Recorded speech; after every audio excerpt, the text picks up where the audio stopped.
Hello, everyone. It's Thursday, October the 10th. I'm sorry we were a little late here getting going. There's a couple that just, wanted to see me, and I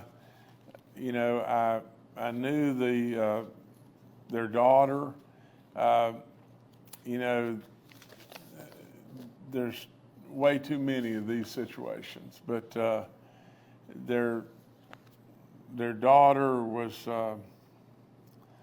surely not very old, and an adult, but they lost her, with a drug overdose, fentanyl, and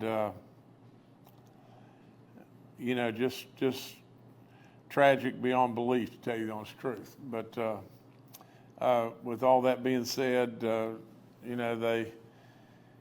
they want to talk to me, and they're good people, and I just hate it, and I hate it really bad. But all that being said, the bottom line of the whole thing is just this, and our young people, please listen to me. Please listen to me. This is happening all the time. Across this country, it's happening multiple times, probably a day.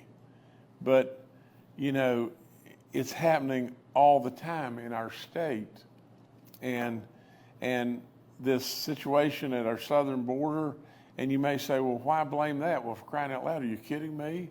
We all know the situation in the fentanyl that's just coming across our southern border and has come across. It's just awful. It's just plain awful. But nevertheless, I'm sorry we're late, but I've been here talking to those people. So anyway, yesterday we did a celebration over at the education, folks, their building and everything, and we celebrated again. It gave me an incredible privilege to see Kathy celebrating 55 counties that are in communities and schools, or have communities and schools now, and and so a lot of wonderful stuff. 38 therapy dogs, and Kathy gave a little talk, and one thing we can say anything you want, but I'll promise you, I love kids, and I just love them beyond good sense, but Kathy Justice does too. And she absolutely was all choked up and everything. She was there. They showed, a couple of little videos that, of the different things that we'd done, or that Kathy had done with communities and schools, and with the therapy dogs, and all really great stuff. Like I said, over and over and over, if there's a program anywhere in the land, especially in the state of West Virginia, that's worked better than this program with our kids, I'd love to see it, because boy, this has been a home run right here. You can just imagine, just stay with me just 1 second. Just think about this. If you'll go to a school that's a communities and schools school, and you will ask them to see, their site coordinator or whatever like that, or the room that they have set up, where they've got supplies that they give to kids all the time. Kids that don't have a toothbrush, or kids that are hungry, or kids that don't have a coat and it's cold outside. It's just unbelievable. Or kids that just want to talk. Or kids that may have been disruptive in the classroom that were affecting many other kids, or kids that didn't want to come to school. And now, attendance is really on the move to the good side. You'd see a program that is truly at work. If you don't buy what I'm saying, go to a school. Just go to a school and check up on exactly what I'm just saying. If it doesn't touch your heart, you don't have a heart. Absolutely, this program is working. And it has done so much, and I don't know the total number, but it's in like 115,000 students, and in like 200 plus, maybe 270 schools, It's unbelievable. So that, from that standpoint, I want to sign a bill right now. This bill was House Bill 201, and this is in regard to communities and schools. We just got funding from the House and the Senate and everything, $10 million going to communities and schools, and we need absolutely, when Kathy and I are long gone from the office of Governor and the office of First Lady, we need to keep this going because this is a winner. This is a super winner. So I'm going to sign this right now. And this makes it all official.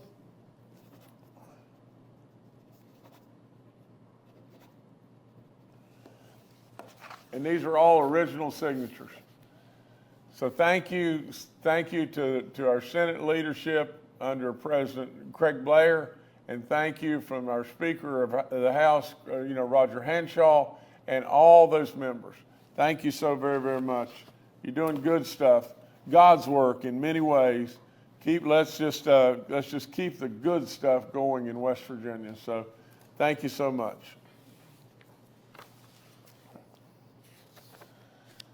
Okay, today I'm announcing more grants, the distribution of over $16 million in Victim of Crime Act grants that we have to 82 projects throughout the state. 5 of the top projects are the Branches Domestic Violence Shelter, $678,000, $673,000 to the Eastern Panhandle Empowerment Center, $662,000 to the Rape and Domestic Violence Information Center, $614,000 to the Women's Aid in Crisis, and $563,000 to the Comprehensive Women's Service Council. And so I'm going to provide. Excuse me. I'm going to provide my signature, which releases all these funds, and I guess this is the letter. And I'm going to do that right now. And here we go on this one.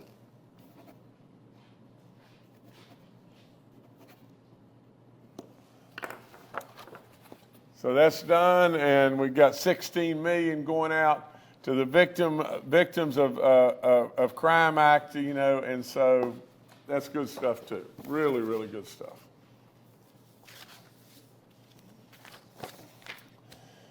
Okay. Looking back real quick, special session was a grand slam and then some, 38 bills passed, I hope everybody understands just, that we had one whale of a plan. It wasn't like we didn't have a plan. We had a whale of a plan,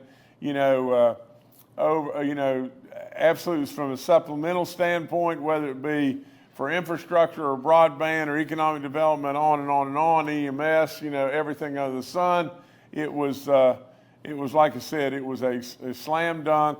I think well in excess of $650 million, that's going to go out to the benefit of all kinds of folks and communities across this great land of West Virginia. And in addition to that, we got a 2%, additional personal income tax cut. And just think about it. You may say, well, the 2% didn't amount to a whole lot of money and everything. Well, it doesn't. Or does it? Now, just think with me, just one second. It amounts to about $46 million. Well, $46 million going back in the hands of all West Virginians, what will they do? They'll spend it probably.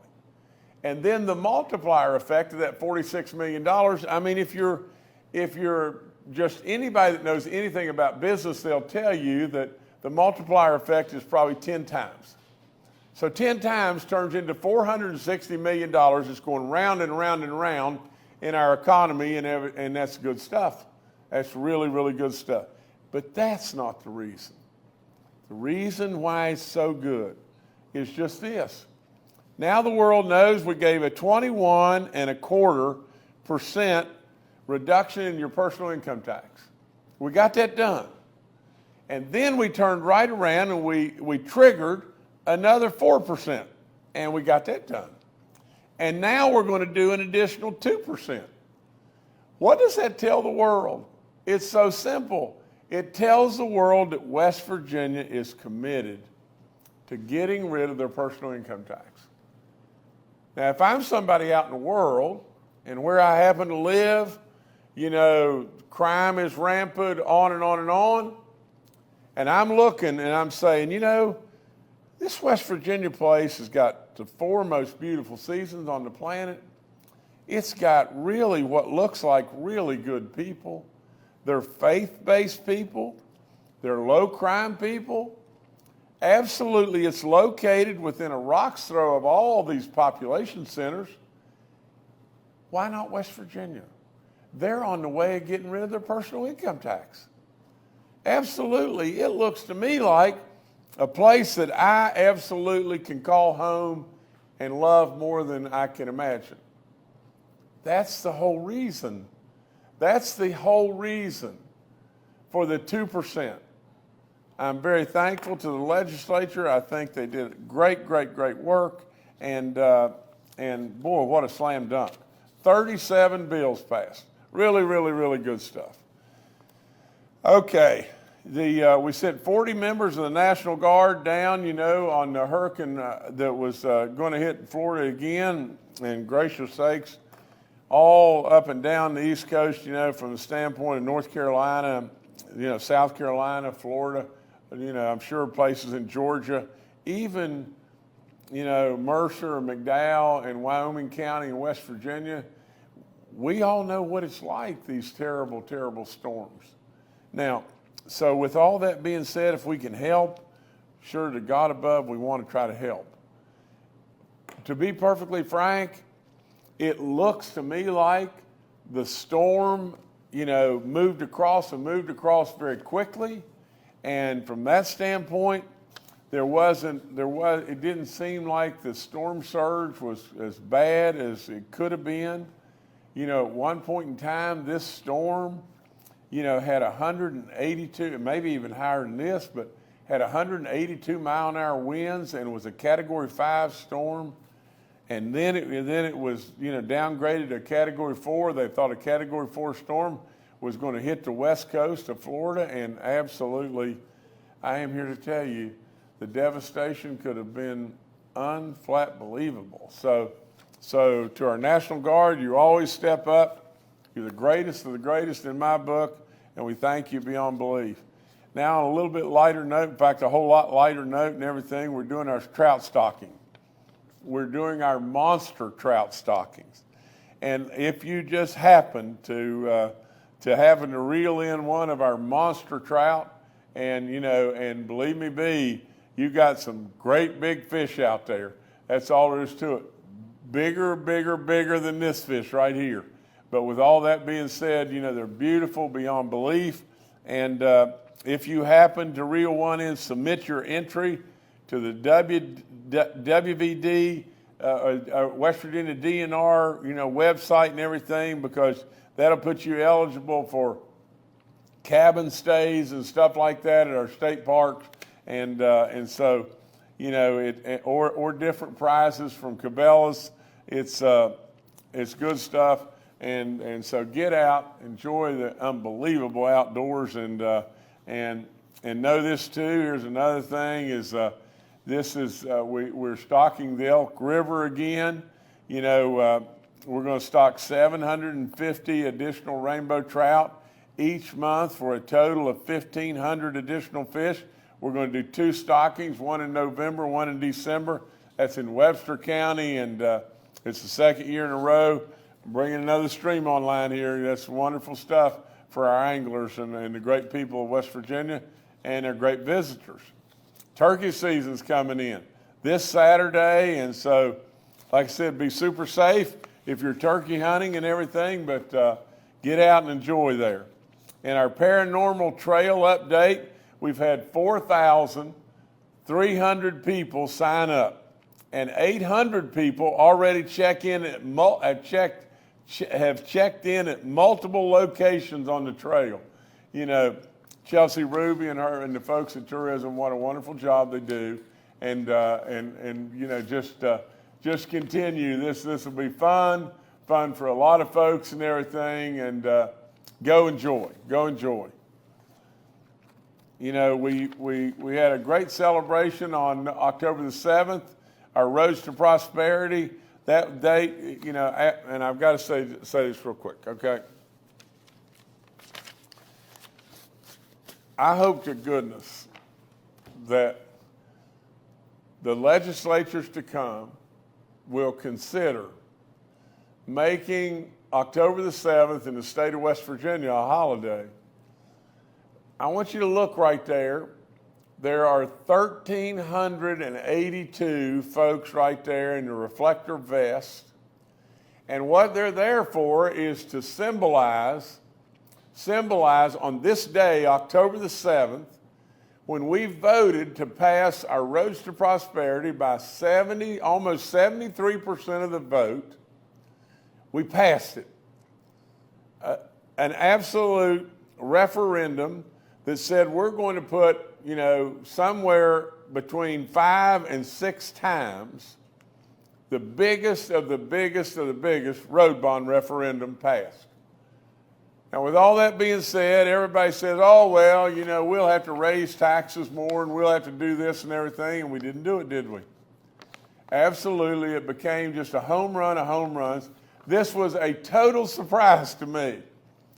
I absolutely never imagined that these people were there like this. And really and truly, I drove around the back of the Capitol, and they stopped my vehicle and said, just look between those trees right there. And then I saw it. You know, it was amazing, amazing beyond belief.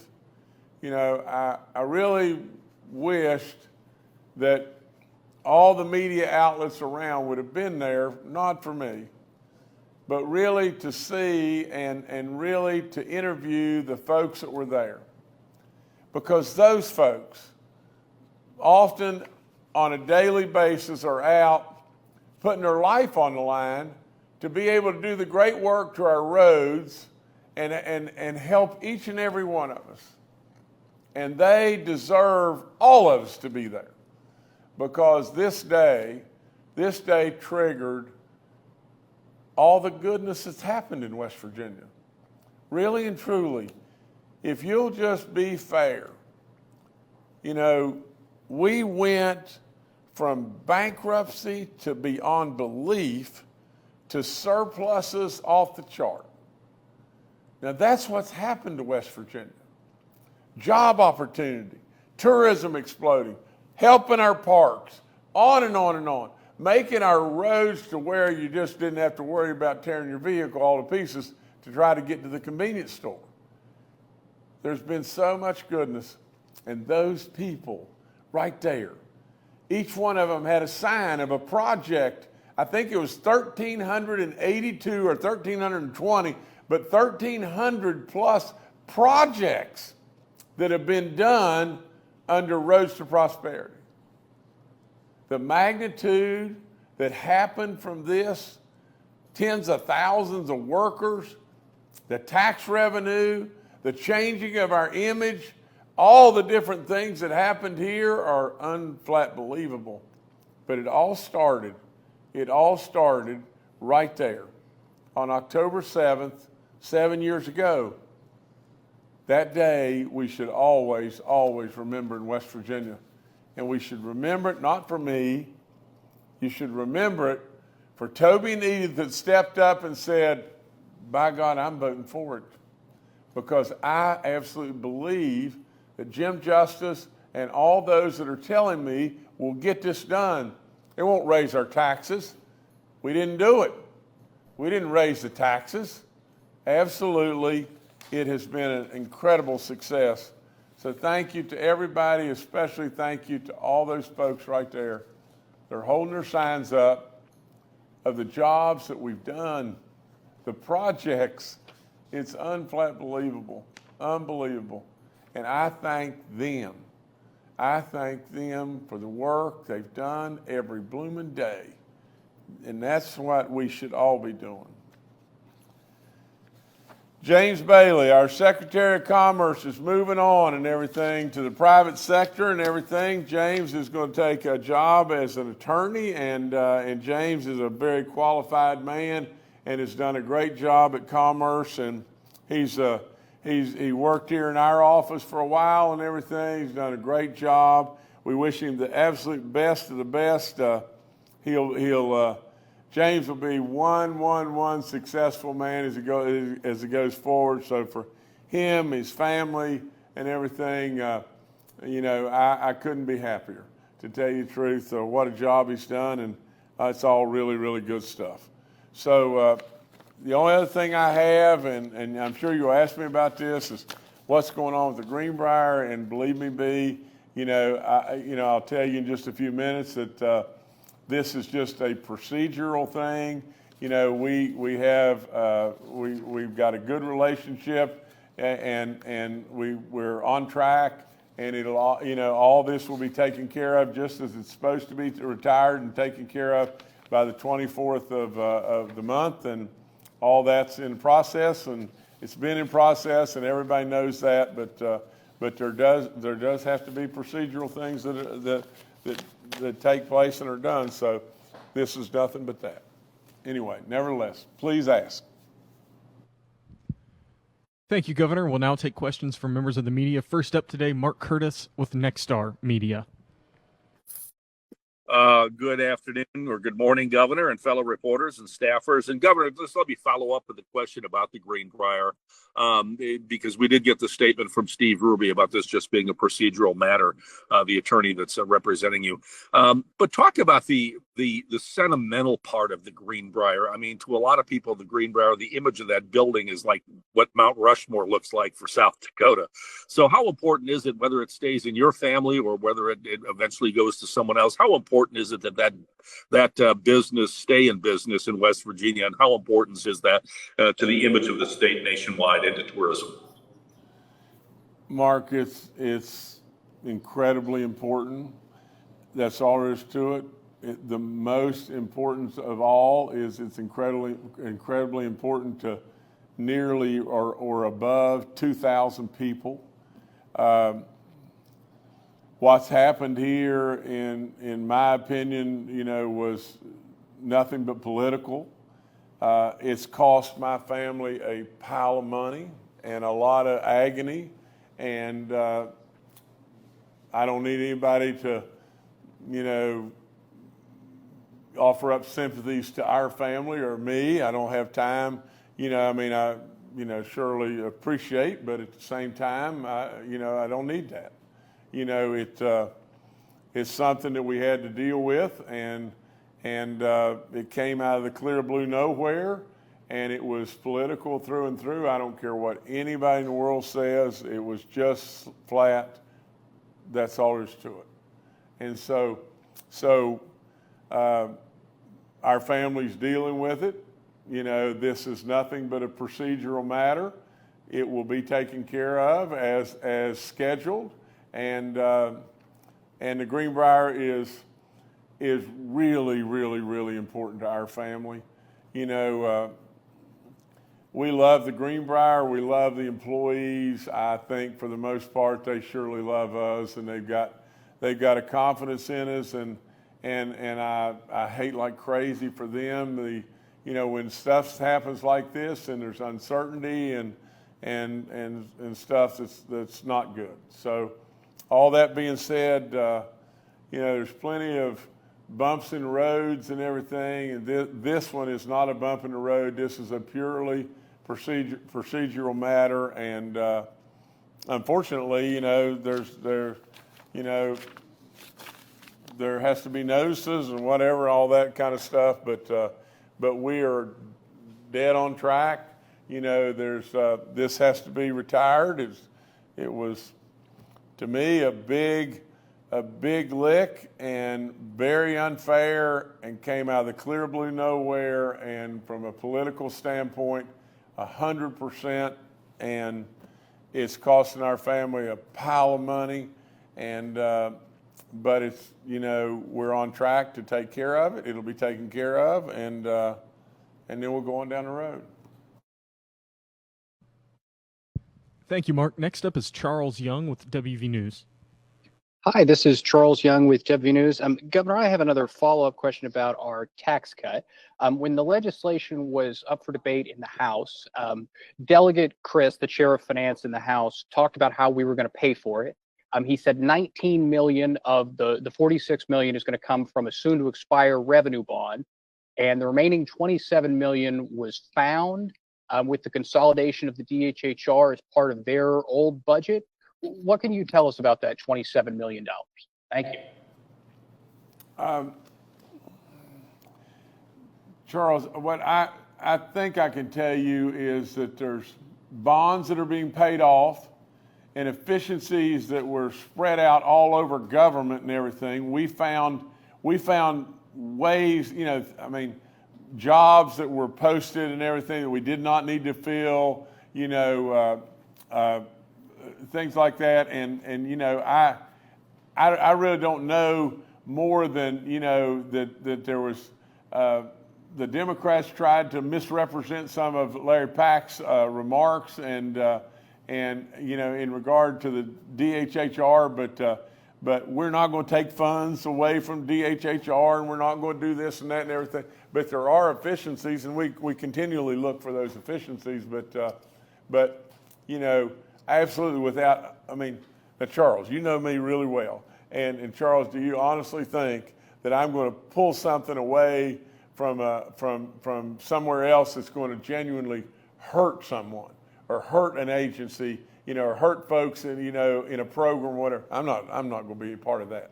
There's no chance on the planet I'm going to be a part of that. Thank you. Charles, there are jobs that we do not have to fill, and there are inefficiencies that we can clean up and do better with and everything without hurting anybody. Let me add one other thing. Yeah. It's vacancies, Charles, that have primarily that have been on the books for years, and so that we just don't need to fill.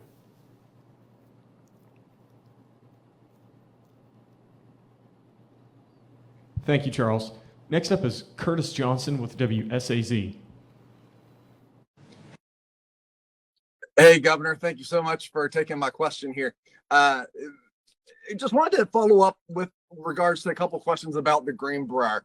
Obviously, I know you have said this is a procedural move and such, but given that it's been 7 weeks since the settlement was announced, has your family or the Greenbrier made any payments towards satisfying that amount? And if so, can you say what percentage has been paid? And on the whole, why hasn't this been taken care of already? Why wait until the deadline? One other thing about the Greenbrier.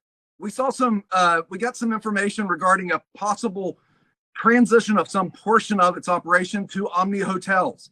Is that accurate? And if so, what would cause your family to consider such a transaction? And where do those conversations stand if true? Oh boy. Look, guys and ladies, I know y'all got to ask the questions, but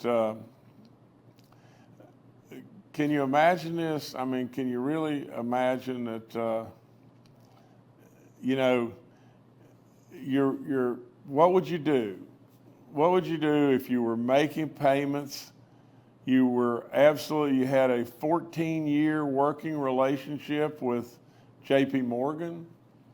You were making your payments and you were doing the things, and you had an arrangement with JP Morgan to where you had them paid down, and an agreement. You had them paid down to $9.4 million.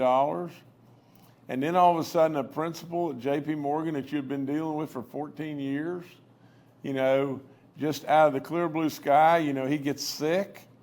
And then of all things, he has cancer, he's getting chemotherapy, and he has a heart attack, and he's out of pocket and everything.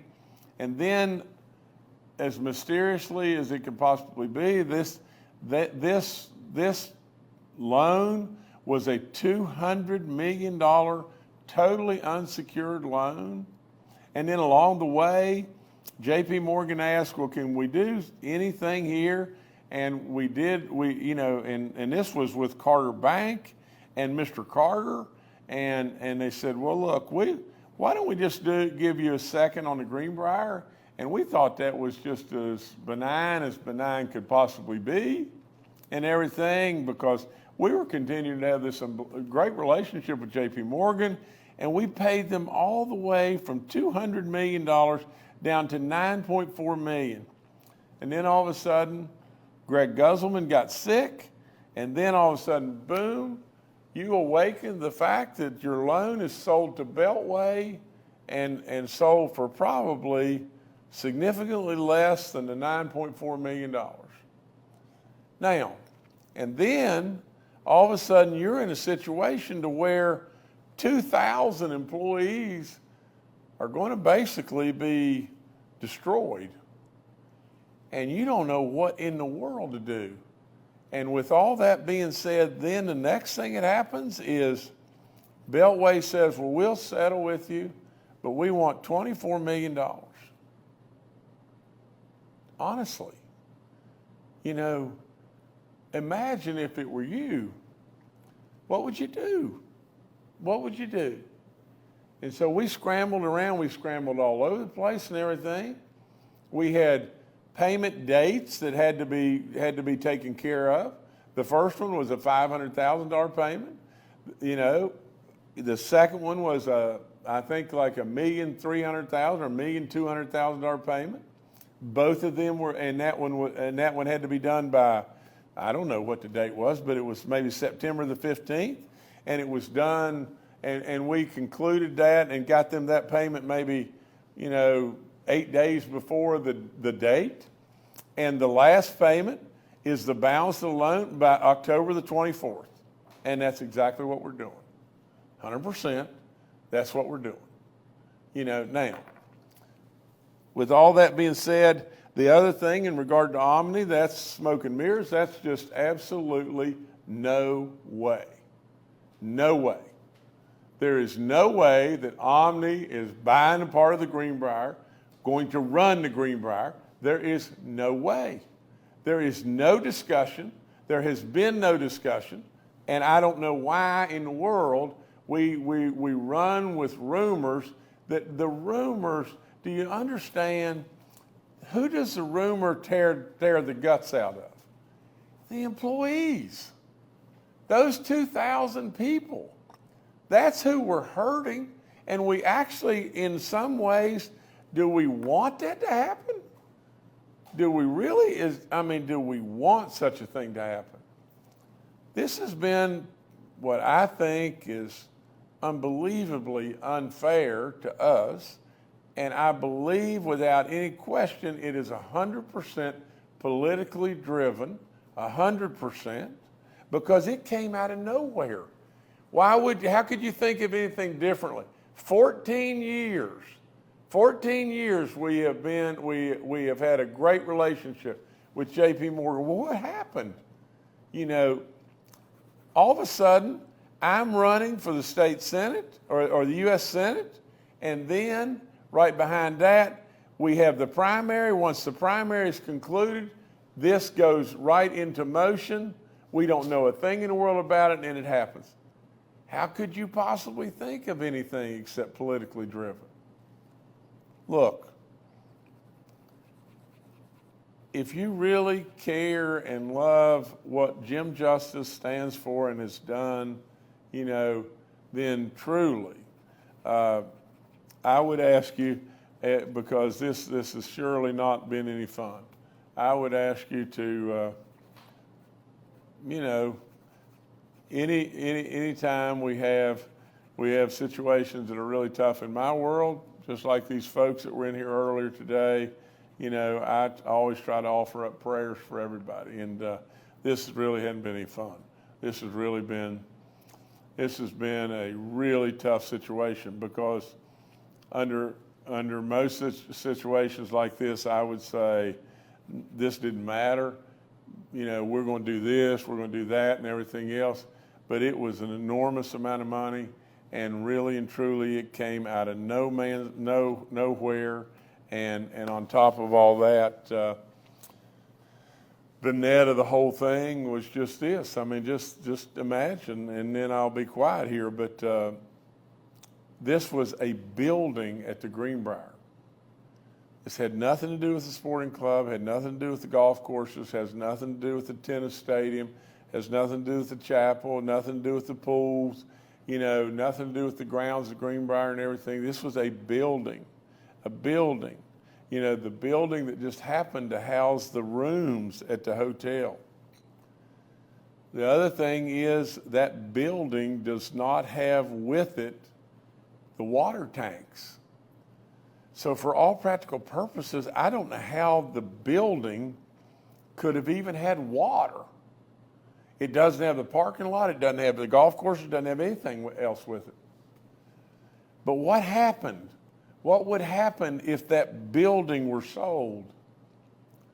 You know, well, the people that would have the building then couldn't operate because they don't have the golf courses or the amenities or water or the parking lots or whatever. The people that would have the building couldn't operate, and we couldn't operate because we don't have the rooms. 2,000 people would have instantly lost their job. So what did we do? We absolutely scrambled in every direction known to man and figured out how to get this done and pay them the money. Really tough, really, really tough. You don't need to ask me about Omni. That's absolutely ridiculous. And you don't need to worry about that we've paid the payments right as we were supposed to, and the final payments due on or before October 24th, and we're right on track to do that. That's what we'll do. It's not fair, not any fun, 100% political, whether you believe it or not. But life, I guess, from time to time deals you some really, really, really curveballs. And the other thing is, you know, I've done exactly what I said I'd do. I've stepped up. I've been your governor. I'm not taking a dime in absolutely any way. Don't have any pet projects. And now I'm going to the U.S. Senate. And it just so happens that I could be the vote that flips the whole U.S. Senate. And so all of a sudden now we're dealt a curveball that was really bad, 100% political. I don't care what anybody says. That's all I've got. Okay, thank you, Curtis. Next up is Beth Surgent with the Gazette-Mail. Hey, Governor. Thanks for taking my question. On Roads to Prosperity, one of the first times I ever talked to you was at a town hall meeting in Point Pleasant. And then a few years later, we were cutting the ribbon on Route 35, which was massive for Mason and Putnam County. So anyway, just acknowledging that was massive. But my question, I just want to clarify, circle back to Mr. Ruby's comment on the Greenbrier and what you said. You know, you said this is a procedural matter in terms of that legal advertisement. And I just want to clarify, do you mean that has to do with the classification of the legal, like a class 2 runs twice, class 3 runs 3 times, and this is just, that's what you meant by this procedural thing? Thank you. Okay, Beth, now I'm not a lawyer, but I think what is taking place is there are certain deadlines for advertising where they feel like they have to meet those deadlines of advertising, but it has nothing to do with us paying it off. It's just something that they feel like has to be made at a certain time. Now, I don't think they had to do that, but nevertheless, we've worked well with Beltway, unfortunately, but it's but that's what it is. It's an advertising date or notice date, but everything's on track on our end to finalize this thing on or before October 24th, just like how it's all set forward that we're supposed to do. Beth, thank you. Next up is Brad McElhaney with West Virginia Metro News. Hi, Governor. Good to see you. Any more information about your other dogs will be welcome. Also, I want to invite any comments you might have about PEIA's proposals to raise premiums and deductibles fairly significantly to meet its anticipated expenses. And finally, on the Greenbrier, a point of clarification. Is the specific amount secured or still being secured? Thank you. Hope to see you on this briefing again next week. Well, you'll see me, Brad, and you know, I really think why should I disclose to Brad, you know, whether the amount is secured or being secured or more details about the Greenbrier? You know, absolutely. All I can tell you is, without any question, the balance of the amount will be paid. It'll be paid in full, and you know. But as far as details and everything, you can you can print or type or whatever it may be that, oh my gosh, we don't know if they've secured the money or not, and everything else. And I think that I think it's fair to say that the money's been secured. Okay, thank you, Brad. Next up is Bob Aaron with WCHS TV. Governor, I've got a math question and relating to the Greenbrier, one more here. Procedurally, apparently they had to place that ad just in case they didn't get paid, and they did it in advance. I think that's what you're saying. But how much money does have to go in there by the 24th? You made reference to $9.4 million. I couldn't tell whether you said 24 or $34 million. How much still has to change hands before this is all straightened out? Bob, it's $24 million total dollars, and we've paid two payments that were scheduled, you know, or payments that were all set up. $500,000 was supposed to be paid by a certain date, and $1 million, I think it was $1.2 million or $1.3 million or something like that, was supposed to be paid at another date. We actually overpaid the second date, you know, not by a whole lot of money. It was $50-some thousand, but the net of the whole thing is the balance of that, which is like $22.3 million balance, is to be paid by the 24th of October, and that's what will be paid. Now, let me say this. Now, you know, just think about all the things that are going on in the world, and my concern about those 2,000 employees, and now we've got basically 5 questions out of 7 or 5 questions out of 6 that are in regard to the Greenbrier. I've told you over and over exactly what we would do, and that is exactly what we've done. I've told you that it's not very fair. I've told you that it's political 100%, and I've told you those things. Now look, you know, I don't need to really disclose, you know, confidentialities in our business, but I have. I've told you everything that I know. Now, I can tell you that it'd be easy. It would be easy for maybe, you know, myself or family members or employees to say, well, do you want this to fail? Do you really want it to fail? I mean, because the man's telling you exactly what's been done.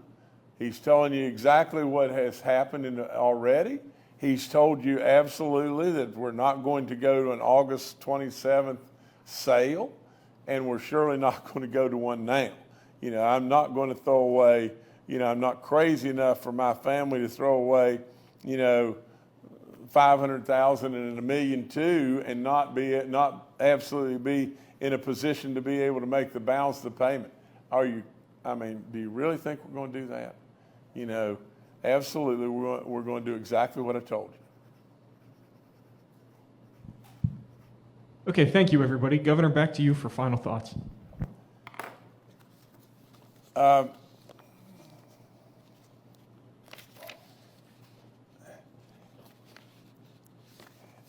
would say just this, that my final thoughts are just this.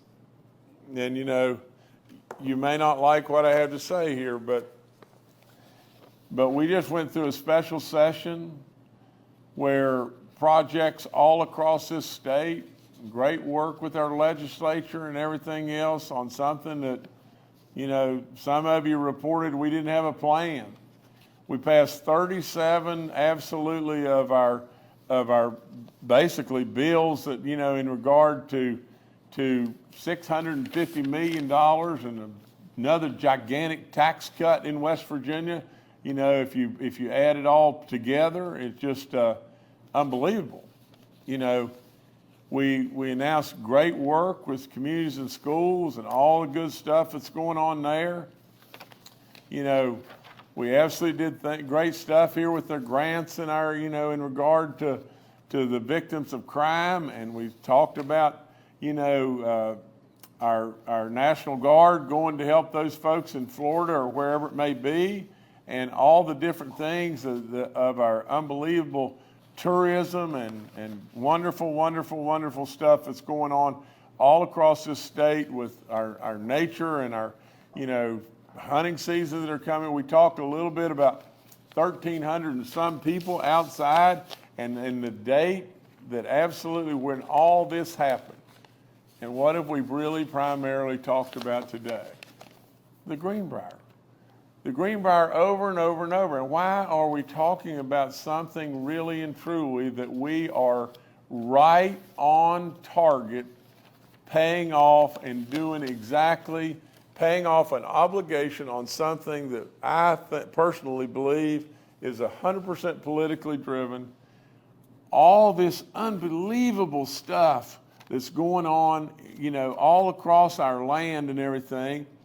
And we're fixated really on stirring up more and more and more publicity that could do nothing more than just absolutely create an anxiety level with those 2,000 families and everything that work hard at the Greenbrier every day.